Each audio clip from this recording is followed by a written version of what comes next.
예, 6.3 지방선거가 이제 50여일 앞으로 다가왔습니다. 여야는 본격 선거전에 돌입하게 됩니다. 자, 이런 가운데 장동혁 대표는 미국 방문 일정을 사흘 앞당겨서 출국하기도 했는데요. 관련 내용 포함한 정치권 뉴스 오늘 두 분과 함께 짚어보겠습니다. 서양호 정치평론가, 이용호 전 국민의힘 의원 나오셨습니다. 두 분 안녕하십니까? 내일이면 이제 지방선거가 딱 50일 남게 됩니다. 자, 여야도 선거 준비를 한창 하고 있고, 이제 여론조사들이 이제 속속 나오고 있어서 저희도 함께 이 여론조사 보면서 오늘 첫 질문 좀 드려보려고 하는데요. 이번 여론조사 같은 경우는 세계일보가 한국갤럽에 의뢰해서 이루어진 조사입니다. 지금 보시는 것처럼 이제 전국 10곳을 대상으로 진행을 했는데, 이제 저희가 이제 그래픽을 보면서 계속 이 화면을 보여드리겠습니다만은 결론적으로는 이제 민주당이 9곳에서 확실하게 지금 국민의힘을 앞서는 결과가 나왔습니다. 경남만 오차 범위 내에서 접전으로 나오고 있는데 글쎄요, 지금 경기지사까지 보셨고요. 인천시장도 지금 나오고 있습니다. 9곳에서 확실한 우위를 보이는 결과가 나왔다면 어떤 의미라고 좀 보면 되겠습니까? 지금 선거 전이어서 그 추세만 좀 봐야 될 것 같고요. 사자가 토끼를 잡을 때도 사력을 다해야 하는데 세상에 쉬운 선거가 어디 있겠습니까? 특히 영남 지역의 경우에는 그동안 역대 선거를 살펴보면 민주당이 20%가량 선거전에는 앞서다가 선거 막판 결과를 보면 아슬아슬하게 석패한 경우가 상당히 많았습니다. 그래서 막판에 결국은 양당 대결 구도로 자리 잡게 되면 안심할 수 없는 게 영남 선거이고요.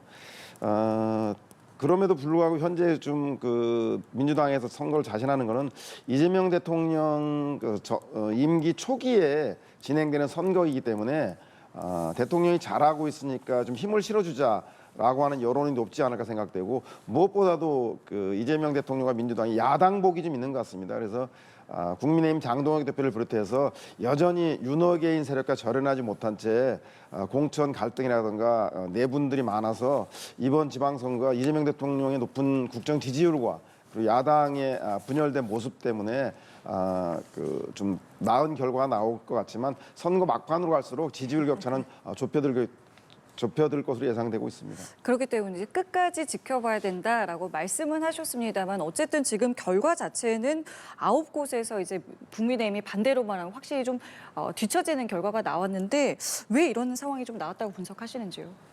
우리 시청자들도 다 아시겠지만 우선은 국민의힘 당내 갈등이 가장 큰 요인이고요.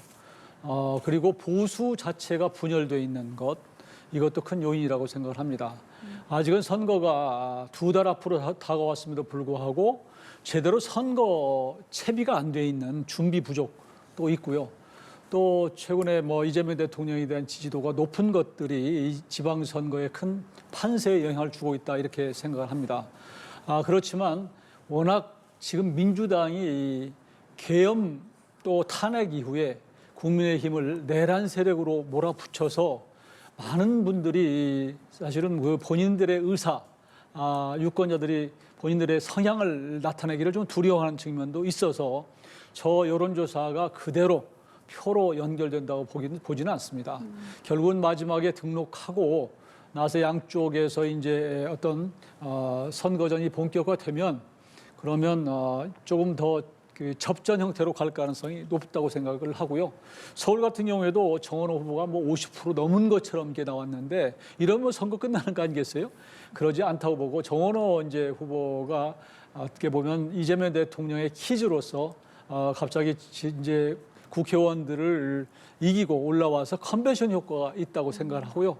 그러나 본격적인 어떤 검증 과정을 거쳐서 양쪽의 후보가 결정되고 나서 본선거에 들어가 나면 상당히 좀 치열한 그런 선거가 되리라고 보고 또 한 가지는 이번 지방선거는 투표율도 굉장히 큰 의미가 있다고 생각합니다. 그래서 어떤 이제 보수든 또 어떤 진보든 간에 어떻게 결집해서 투표장에 나갈 것인가 이 부분도 당락에 큰 영향을 주기 때문에 아직 또 2달 남은 상태에서 저 여론조사 결과가 곧 선거의 승패로 결정될 거다. 저는 그렇게 보지는 않습니다. 두 분 모두 같은 말씀하셨네요. 일단은 끝까지 좀 지켜봐야 된다라고 말씀하셨는데 그렇다면은 지금 상황에서 민주당이 가장 좀 주의해야 되고 집중해야 되는 건 뭐라고 생각하세요? 민주당의 가장 큰 적은 민주당이죠.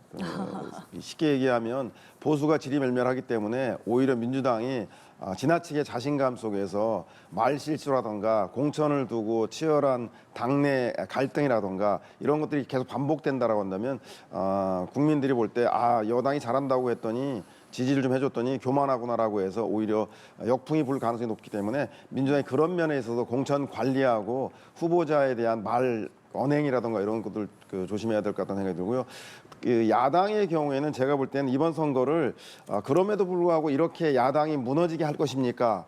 야당이 있어야 여당을 견제할 수 있습니다. 보수를 살려주십시오 하고 막판 보수 결집에 나설 가능성이 매우 높은데 이번에 선거가 지방선거가 보수 결집의 계기가 될 수 있을지 잘 모르겠어요. 그러니까 정권 초기에 이재명 대통령이 잘 대과 없이 잘하고 있기 때문에 이것에 대해 힘을 실어주자는 얘기는 설득력이 있는데 8개월, 10개월밖에 되지 않은 대통령의 심판하자, 중간평가하자는 얘기가 좀 빠를 것 같고요. 특히 서울의 정원호 후보는 구청장을 했던 정치인, 비정치인 출신입니다. 그래서 서울 선거가 전체 지방선거의 핵심이 될 텐데 정원호 구청장에게 진보다 민주당의 후보이다라고 몰아세우는 것이 설득력 있겠는가.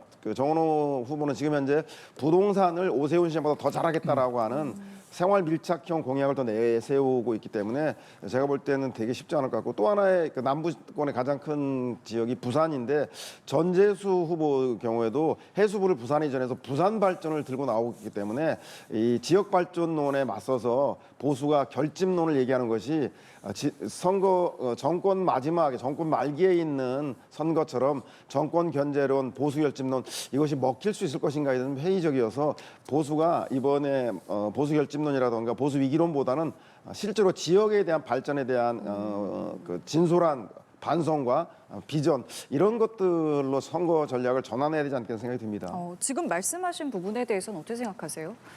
일반적으로 이제 발전론을 따지면 여당 지지가 많죠. 왜냐하면 이제 중앙정부에서 예산을 내려보내고 또 다수당인 집권 여당에서 그런 뒷받침 해주겠다 그러면 상당히 먹히는 분위기긴 한데 저는 이번 지방선거는 이재명 정부 그리고 민주당의 국회에서의 의회 폭주 이런 거에 대한 견제가 좀 필요하다고 생각해요. 그동안 지난 윤석열 정부 때도 보면 그 당시에 민주당의 거대 여당이라고 하는 것을 등에 업고 사실 굉장한 견제를 했던 것이 사실이거든요. 30번 가까이 탄핵을 했다든가 이런 것들이 국정의 발목을 잡고 했었는데 집권 여당이 됐음에도 불구하고 이제 아예 야당의 눈치, 국민의 눈치를 보지 않고 위헌적인 법률을 마음대로 통과시킨 거거나 최근에 보면 대통령께서 또 지지율이 높아서 지지율에 좀 취했는지 모르겠지만 이스라엘 관련해서 그런 트위터 X에다가 이스라엘 정부를 자극하는 얘기를 해서 지금 외교 분쟁이 되고 있지 않습니까? 이런 것들이 자칫하면은 너무 잘 나가는 그런 상황에서 견제가 안 되다 보니까 스스로 저런 자충수를 두는 일이 생기는데요. 앞으로 2달 정도 남아있는 상태인데 지금도 뭐 주가가 높아서 굉장히 좋아하는 그런 우리 국민들이 많이 있습니다만 주가의 향방도 또 어떻게 될지 또 억지로 토지거래 허가제를 동원해서 집값을 눌러놓고 있고 모든 금융을 막아서 집값을 잡고 있다고 하고 있지만 그러나 이런 것들이 어떻게 갈지 또 지금 바닥의 경기는 매우 나쁘거든요. 중동 전쟁 때문에 지금 너무 서민들은 어려운 상황이어서 10만 원에서 몇십만 원 준다고 해서 생활이 나아질 것이냐 이런 데 대한 자각이 조금씩 있는 것도 사실이고요. 말은 하지 않지만 상당수의 국민들이 이재명 정부가 너무 폭주한다. 이런 얘기들도 있습니다. 그것들이 투표가 다가오면서 어떤 흐름이 생긴다고 하면 이재명 정부를 적어도 지방선거에서만은 지방 일꾼을 뽑는 데에서만은 좀 견제를 해줄 필요가 있다. 이런 흐름도 생길 수가 있는데 그러려면 국민의힘이 좀 더 잘해야 되겠다. 그런 생각합니다. 자, 그런 상황에서 지금 장동혁 대표가 어제 미국 출장길에 올랐습니다. 이제 예정했던 일정보다 조금 앞당겨서 갔고, 일단은 가게 된 것에 대해서 국민의힘에서는 지금 이제 방미를 하는 것이 뭐 지선에도 그렇고 경제에도 도움이 된다 이렇게 발언을 했거든요. 좀 어떻게 방미에 대해서 좀 어떻게 좀 생각하시는지 먼저 듣겠습니다. 저는 솔직히 뭐 국민의힘에 소속돼 있지만 지금 이 시점이 당 대표가 미국을 방문할 만한 때냐, 그리고 가서 또 그럴 만한 소득을 얻을 수 있는 것이냐, 이 부분이 좀 의문스러워요. 그러나 뭐 당 대표도 고민을 했을 거예요. 국내에서 있으면서 하여튼 당을 추스리는 문제, 그리고 또 해외에 나가서 외교적인 문제를 가지고 한미 간의 동맹 문제, 그리고 지금 전 세계가 굉장히 혼란스러운 상황이기 때문에 보수의 목소리나 또 미국 조야의 많은 그 의원들이나 인사들을 만나서 한국의 상황을 알리고 서로 협조하는 그런 모습을 보이는 것들이 또 어떻게 보면 국내 분위기를 좀 환기시킬 수 있다, 이런 생각을 했을 수도 있고요. 저는 또 개인적으로는 아마 장동혁 대표도 많이 지쳤을 거예요. 본인은 나름대로는 뭐 당의 지도를 높이기 위해서 노력한다고 했지만, 그러나 현실은 그렇지 못한 데서 오는 여러 가지 마음의 착잡함, 이런 것도 있을 텐데, 좀 멀리 떠나서 좀 더 큰 세계를 보고 많은 사람을 만나면서 이번 지방선거를 어떤 구도로 치러야 되는 것인가 하는 전략적인 어떤 숙고, 그러면서 전략적인 결정, 이런 것들을 좀 하지 않을까, 이런 기대를 해보는데요. 지금 나와 있는 것은 뭐 이제 미국의 그 하원 의원들, 뭐 한국계, 뭐 영킴, 뭐 이런 사람들 뭐 만나서 여러 가지 얘기를 듣고 온다 그러는 건데요. 그것이 다시 한국에 어떤 지방선거에 영향을 줄 수 있는 그런 효과로 올지는 잘 모르겠고요. 지금 같이 간 의원들이나 인사들도 과연 미국에 얼마나 큰 그 네트워크가 있는 사람들인지도 잘 모르겠어요. 그러니까 그런 차원에서는 지금 반신반의하고 있는 상태인데, 가서 미국에 가서 어떤 성과도 내고 또 국내에 오히려 해외에 나가서 국내 메시지를 내는 경우도 꽤 있거든요. 그래서 좀 더 어떤 결단을 내리고 우리 국민들이 듣고 싶은 얘기, 외교적인 문제도 또 부각시키고, 그러면서 좀 다시 보수를 결집시키고 연대할 수 있는 틀을 만들어내는 그런 미국 방문이 됐으면 좋겠습니다. 장동혁 대표도 이런 뭐 당 안팎의 여러 반응들을 예상을 전혀 못하지는 않았을 것 같고, 뭐 어떤 뜻이나 계획을 갖고 갔을 거라고 생각하세요? 장동혁 대표 얘기하기 전에 그 이재명 대통령 이스라엘 메시지 관련해서 예. 얘기하셨는데, 네. 전 세계에서 현재 이란 그 전쟁을 휴전시키기 위해서 노력하는데 이스라엘이 레바논에 공습하면서 재를 뿌리고 있는 것에 대해서 비판하지 않는 곳은 전 세계에서 제가 볼 때는 국민의힘밖에 없는 것 같아요.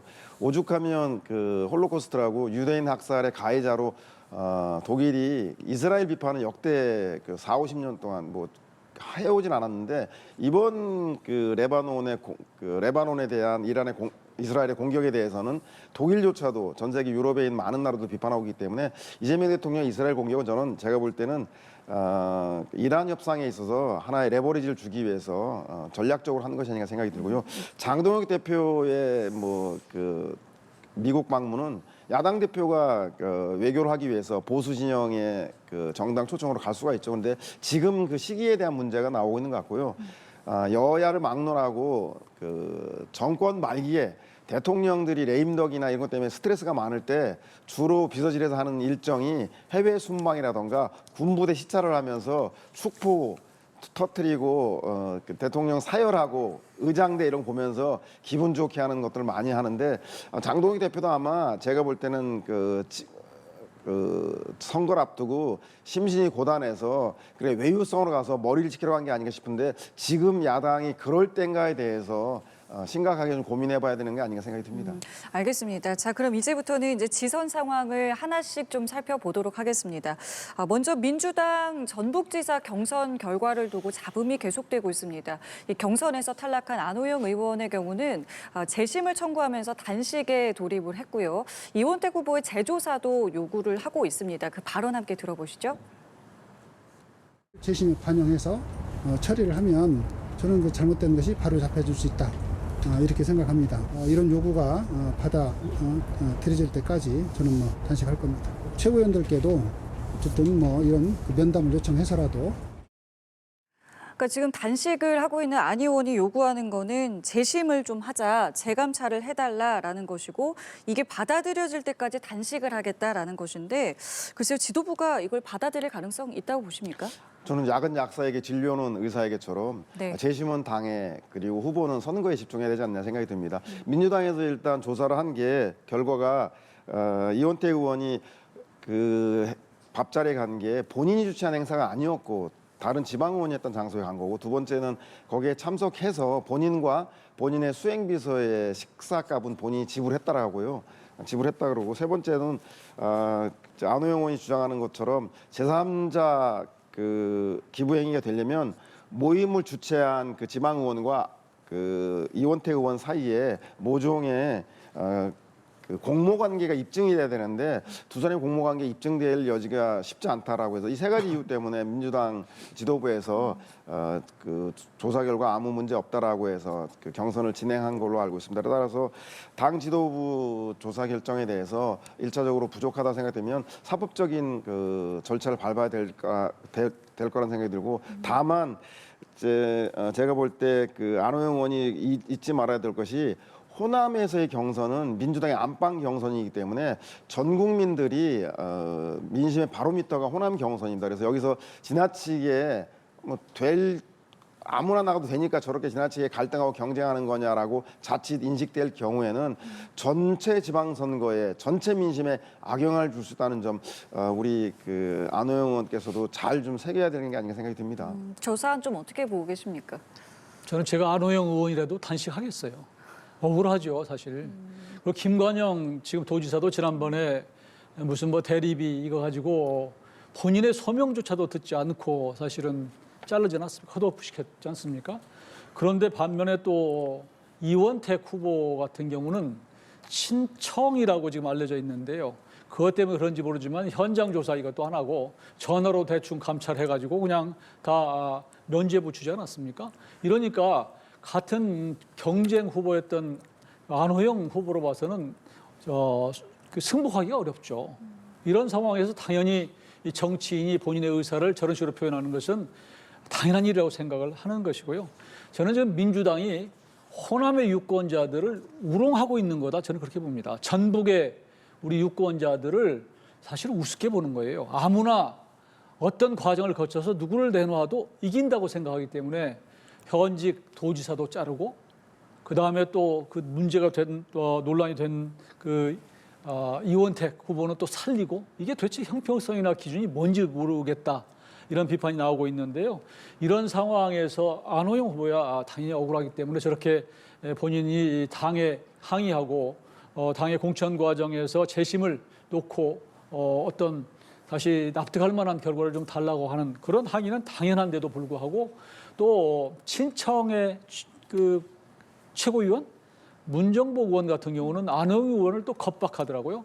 그런 식으로 하면은 다음에 국회의원 선거도 위험할 수 있다라고 협박 공갈을 하고 있는데, 이것은 그 지역의 안호영 의원이 지금 3선 아닙니까? 이런 3선 의원을 정말로 저렇게 최고위원이라고 하는 사람이 마음대로 무시하고 협박 공갈해도 되는가?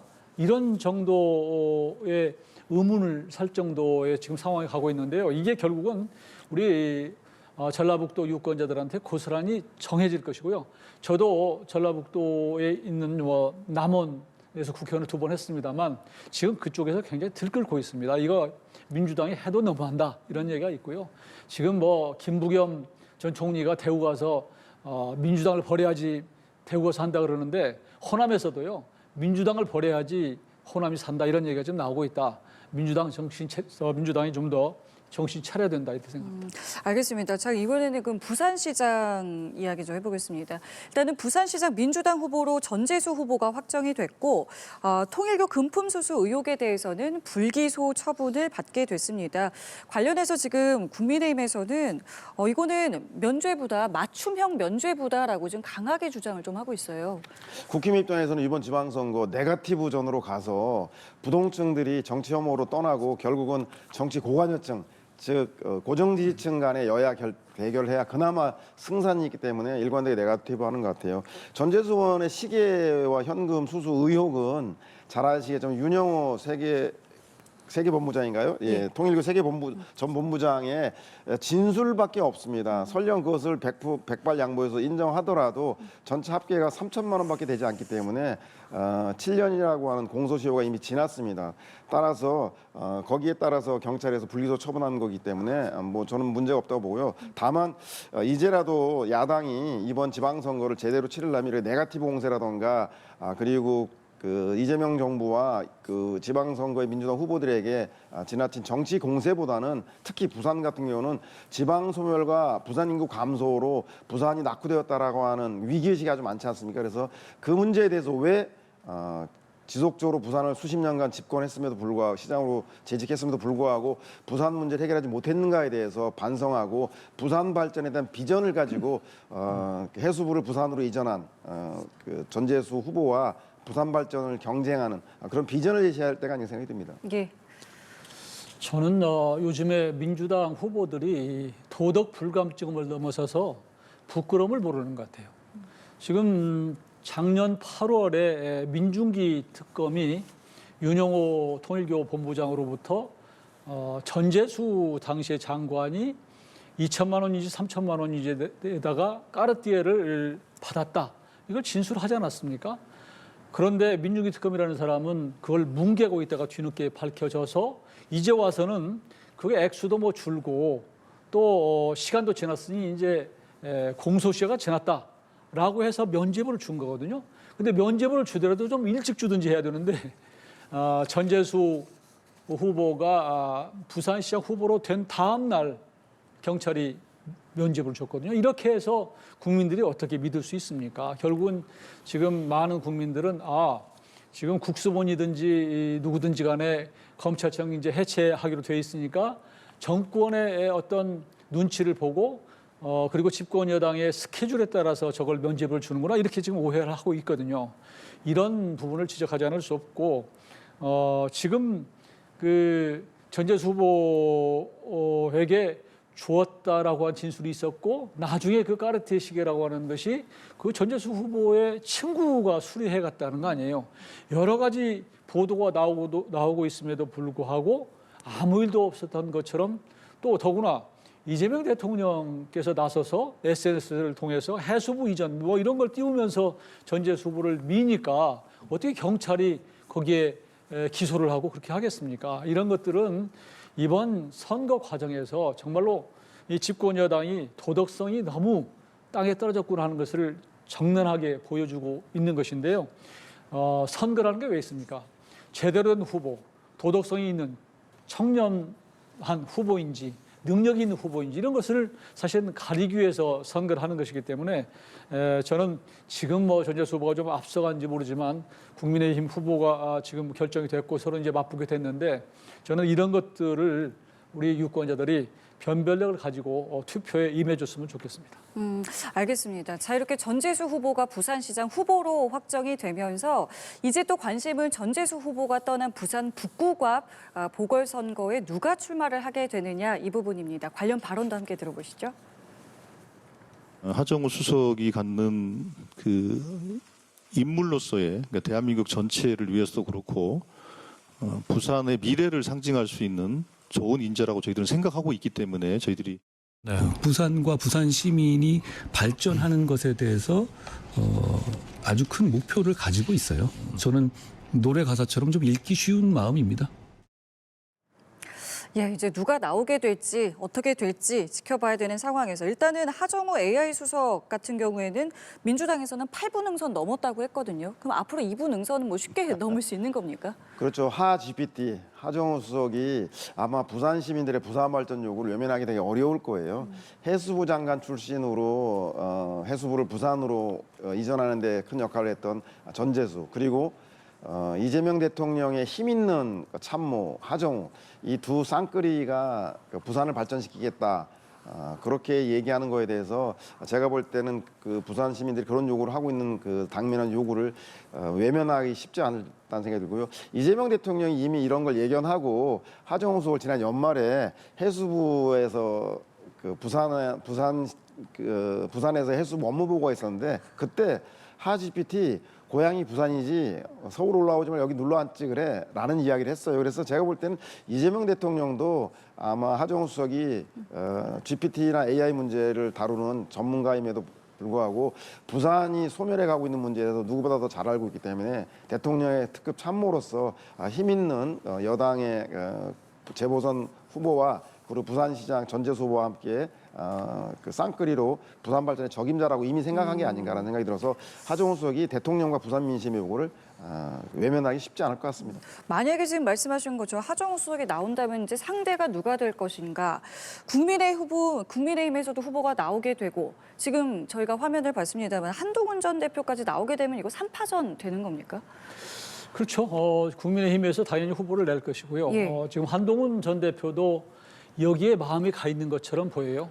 그러면 당연히 이 하정우 수석이 저는 나오리라고 보고요. 그러면 3파전이 될 텐데 3파전이 됐을 경우에 누가 유리할까? 당연히 거기에 전재수 지금 후보 의원 전 의원이 이 선거구를 가졌던 지역이기 때문에 예. 아마 조직이나 이런 게 상당히 좋을 거예요. 이런 상태에서 3파전으로 가면 민주당이 다소 우세할 수 있다라고 하는 것이 관측인 것이고요. 지금 뭐 하정우 수석이 나오냐 마냐 여러 가지 뭐 논란을 하고 있는데 제가 보기에는 지금 집권 여당과 청와대에서 뭐 서로 그냥 다 암묵적으로 짜고 하는 거다 이렇게 생각하고요.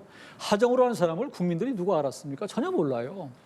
이분이 무슨 대단한 실적을 얼마나 냈는지도 모르겠고 이분이 어떤 리더십을 가진지도 몰라요. 부산 사람도 아마 잘 모를 거예요. 부산에 있는 전재수 의원 지역도 이게 뭐 내려오면 낙하산이지 이게 무슨 뭐 평소 때 본인이 부산 사람인지 뭐 부산 북구 사람인지 아마 모를 거예요.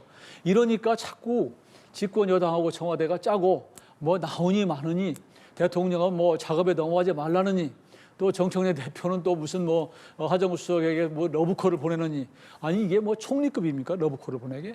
이게 다 몸집을 키우기 위한 그러니까 별로 저 지명도 낮은 하정우 수석을 키우기 위한 그런 작업에 불과하고 저는 나오리라고 보는 것이고요. 나왔을 때 이제 결과가 어떻게 될 것이냐는 문제인데 3파전으로 가면 민주당이 유리하지만 문제는 국민의힘에서도 지금 박민식 전 보훈부 예. 장관이 아마 뛰고 있는 것처럼 보이고요. 뭐 결정은 안 됐지만 예. 그리고 한동훈 전 대표가 나오면 이제 보수가 갈라지는 형태가 되기 때문에 그러면은 어렵겠죠. 그래서 이렇게 후보 단일화를 하거나 또 그 전에 얘기가 잘 돼서 국민의힘 후보가 안 나오거나 이런 상황을 예견할 수도 있는데 저는 그런 것들이 어떤 극적인 효과를 나타낼 수도 있다. 그러니까 어차피 전국이 다 어려워지면 지금 우리 당이 분열된 것이 한동훈 전 대표 제명시키고 이런 것들이 영향을 줬기 때문에 여기서 어떤 극적 효과를 나타낼 수도 있다면 볼 수도 있다면 다른 지역의 어떤 어떤 좋은 그런 그 효과도 가져올 수도 있기 때문에 조금 지켜볼 필요가 있다고 생각을 하고요. 한동훈 전 대표도 지금 이번이 사실 부산 북갑에서 출마해서 떨어지면 굉장히 본인이 정치적으로 타격을 받는 상황이기 때문에 그리고 승부수거든요.